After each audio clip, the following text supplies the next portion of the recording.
Hello and welcome back to another video in this high performance series. My name is Sarah Maud. I'm the founder of the Mind Solution International. And in this video, I'm going to be talking about mental energy.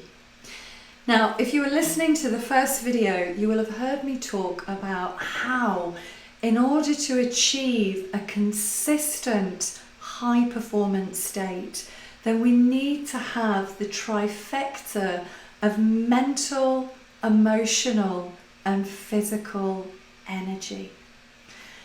And where I see people really leaking energy is in their heads. So we, as an average human being, spend around about 95 to 98% of the time at the level of the unconscious mind. Now within that, we also have around about 60 to 70,000 thoughts a day, of which you won't be aware of the vast majority of them. And of those 60 to 70,000 thoughts a day, 90% are habitual. So 90% of habitual thoughts, which basically means they're pretty redundant. They're habitual, they're repetitive, they're not really of any use to us because they're not giving you any new insight. They're not giving you any new perspectives or perceptions. It's just the same merry-go of thoughts that are going round and around and around.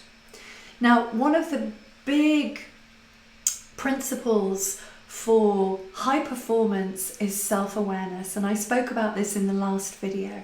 So journaling is a wonderful way of recognizing that internal chatter, that monkey mind, those habitual thoughts. Being able to journal, you're more likely to recognize when you've just fallen into habitual thinking. And there will be times when you notice that you've just fallen into an old train of thought, an old pattern of thought, an old rabbit hole of thought, as I think of them as, then it's easier for you to then pull yourself back into the present moment. Because your mind has a self-correcting system. So when we see something, when we have an insight, when we can see that, oh, you know what, I've just done that thing that I've always done, I used to do, I've just fallen into an old thought pattern. I've fallen into an old story, I like to think of it as. Then I come back into the present moment. And it's in this present moment which is where we can access the power of the mind. We can access our innate wisdom. It's very tricky to access your innate wisdom if you're thinking at 100 miles an hour. But this is where I see people leaking mental energy, is that they are in their heads, they're overthinking, they're ruminating, they're over-analysing. And it's my take that we've been lulled innocently, but we've been lulled into thinking that if we're thinking about something, we're doing something helpful. And I'm sure that you've probably heard people say, I'm going to go away and I'm going to think about that. And I kind of want to run after them and go, no, that's the last thing that you want to do is think about something. Because all that we're really going to do is start thinking about our thinking. We might think that we're thinking about a situation, but really what's happening is that we generate a thought, and then we generate another thought to back up the first thought, and then we're off. It's like we've got a machine in our brain that's firing out these thoughts, one after the other, and we get so entangled in them. They seem so real, so believable, because these thoughts create stories. They create stories, they create perceptions. Everything that you are experiencing right now, moment to moment to moment, is internally generated, perceptual map, a perceptual model of the world that you carry around inside your neurophysiology. And that perceptual map and model was created from the moment that you came into the world. It's like an internal map of how you relate to the world, how you relate to yourself. It's that internal perceptual map and model that created that sense of who it is that you think you are. What you think is true, what you think are the beliefs. So that internally generated perceptual map of the model is guiding you when you're living from the level of the unconscious mind. But the good news is that we have this innate wisdom. This innate wisdom has infinite intelligence, this guidance system that is guiding us, that doesn't require any thinking. It's this innate wisdom that can do all the heavy lifting so that we don't tie ourselves up in our thinking. And thinking which isn't real in the first place. It just seems real because of consciousness. But thinking is just two neurons that have come together. And the more that we've revisited that thought, well then whatever fires together, it wires together. And we add meaning, we add emotion, we add drama and past events and all of this kind of internal story, we attach it into those thoughts. So those thoughts are just thoughts in the way that we can look at the weather and go, well, yeah, you know what, it's quite misty in Edinburgh today. Well, that's a thought, but I'm not really going to give it a second thought because it hasn't got my attention. It's not really relevant, but other thoughts, we can give other thoughts a lot of time and a lot of attention and a lot of focus. And the more that we do that, the more that they seem like they're real. It seems like that's the truth. But we're just living from this perceptual reality. And when we see that we've just fallen into our thinking, when we see that we've just fallen into a story that we've told ourselves, well, the mind has a self-correcting system. It can self-correct ourselves. But it's not always easy to see that. And this is why self-awareness is so crucial. And I spoke about this in my last video, that for a high-performance habit, journaling is so fundamentally important.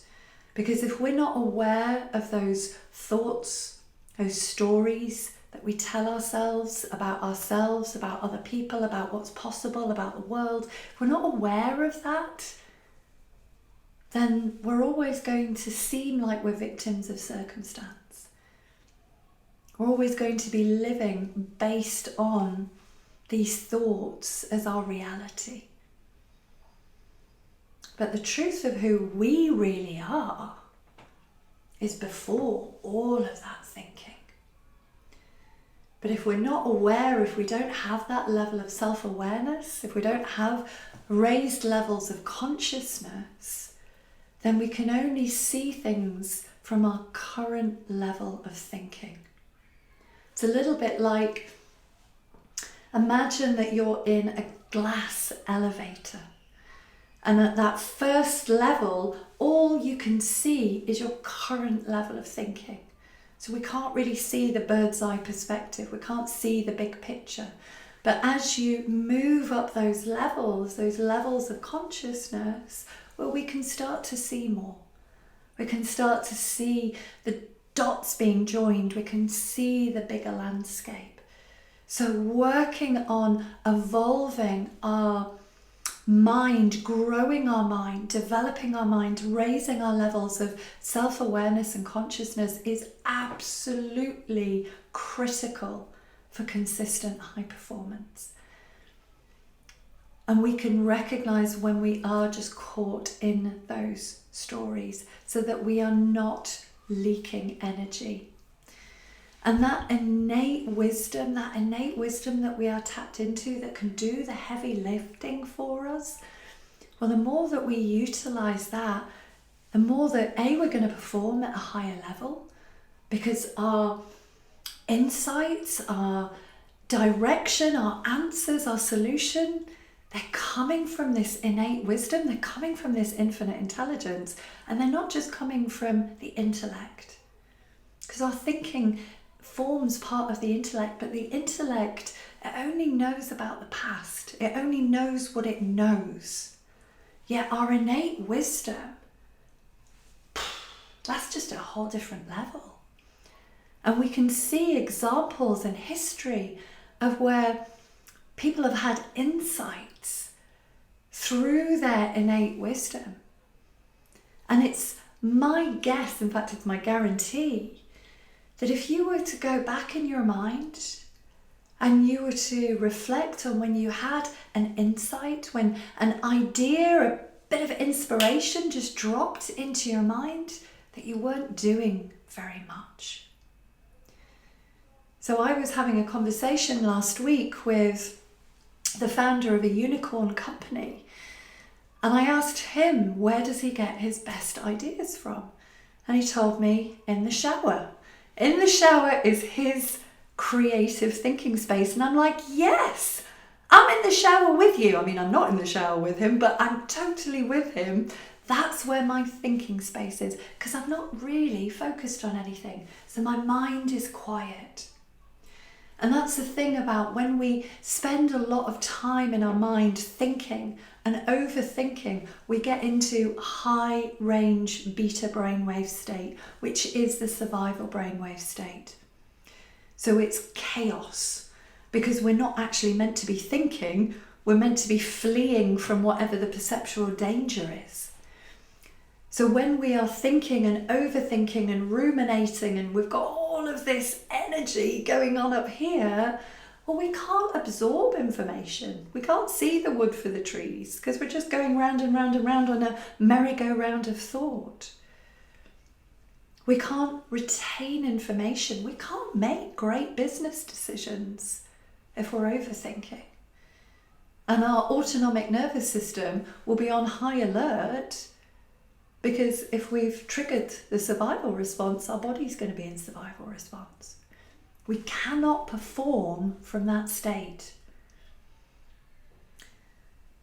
So when we are in a calmer state of mind, and the brainwave state comes down into more of an alpha beta brainwave state. So when you're in the shower, when you're in the bath, I mean, Archimedes, he discovered the principle for volume when he was just taking a soak in the tub.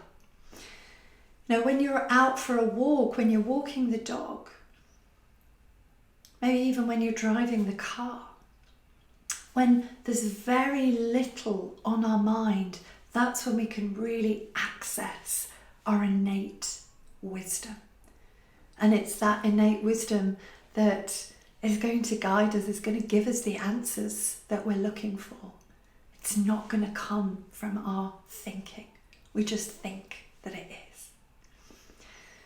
So I'd love to hear how this has landed for you, and what it is that you've really heard in what I've just shared with you. So do pop your comments into the comments box, and look forward to joining me on the next video. Bye bye for now.